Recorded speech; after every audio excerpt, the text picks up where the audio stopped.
This video is for lesson 7-6, simplifying sums of radicals. So we're going to have expressions that have adding in them. The distributive property permits us to write as a single term sums of radicals, but only if they have the same index and the same radicand. Consider this example, 2 cube root of x minus 5 cube root of x. We can simplify these to a single term if they have the same index. They do, they're both cube roots, and exactly the same radicand. They do, they both have an x in the radical. These are like terms, so we can combine them. 2 minus 5 makes -3, and then cube root of x. But sums of radicals that have different indexes or different radicands can't be written as a single term. Take a look at this example. This is a square root, but this one over here is a cube root. These have different indexes, so you can't combine these.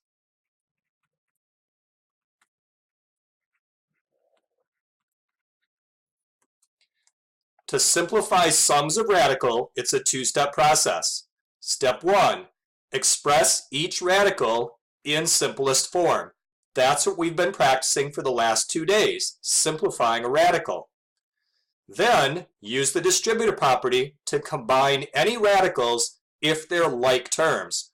To be like radicals, you have to have exactly the same index and exactly the same radicand. Let's try an example. We have an expression with 3 terms to it, with some subtraction and some adding.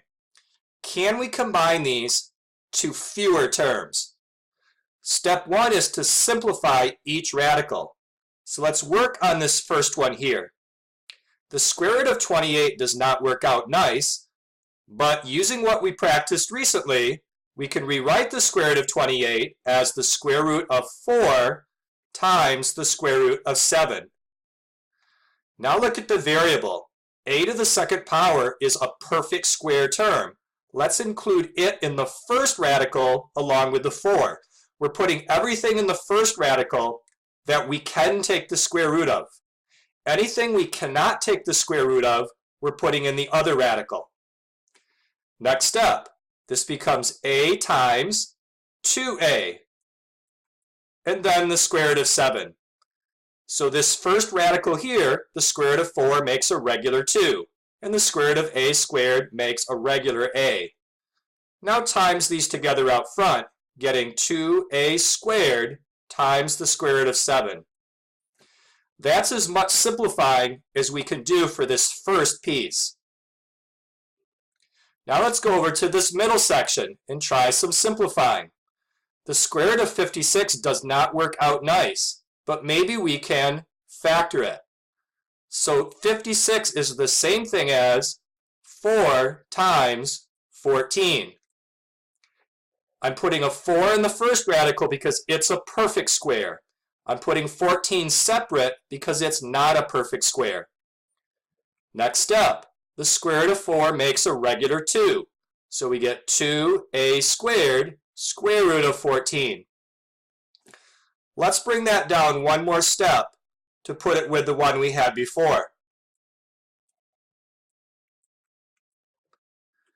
Now let's go over to this third piece and simplify it.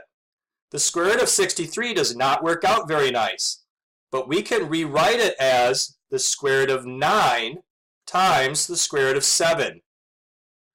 Now where should we put the variable piece? Is a to the 4th power a perfect square? Can you take the square root of a to the 4th and get a nice answer? You can, because this power is a multiple of the index of 2. So let's put the a to the 4th in the first radical along with the 9.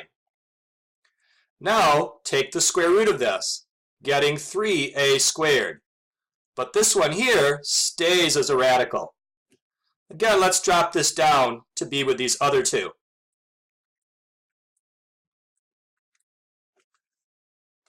Now that we have simplified all of the terms, let's try to combine anything that are like terms.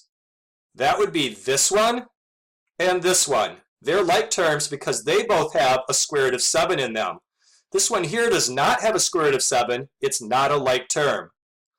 So 2a squared plus 3a squared makes 5a squared, square root of 7. And then we also have minus 2a squared, square root of 14. Here is the final answer. We cannot simplify it any farther. Next example, we have a subtraction problem. We can combine these to a single term if we have like radicals. Well, these aren't like radicals right now. This has an 80 in here. This thing here is certainly not 80. So let's do some simplifying on each of the terms. Start with this first one. The fourth root of 80 is a decimal.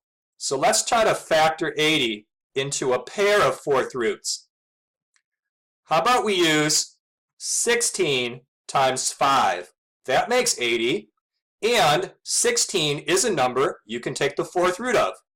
So in the next step, the fourth root of 16 makes 2. And 2 times by 5 is 10, fourth root of 5. Now let's go over here and work on this piece. We have a fraction in our radical. We've had that before.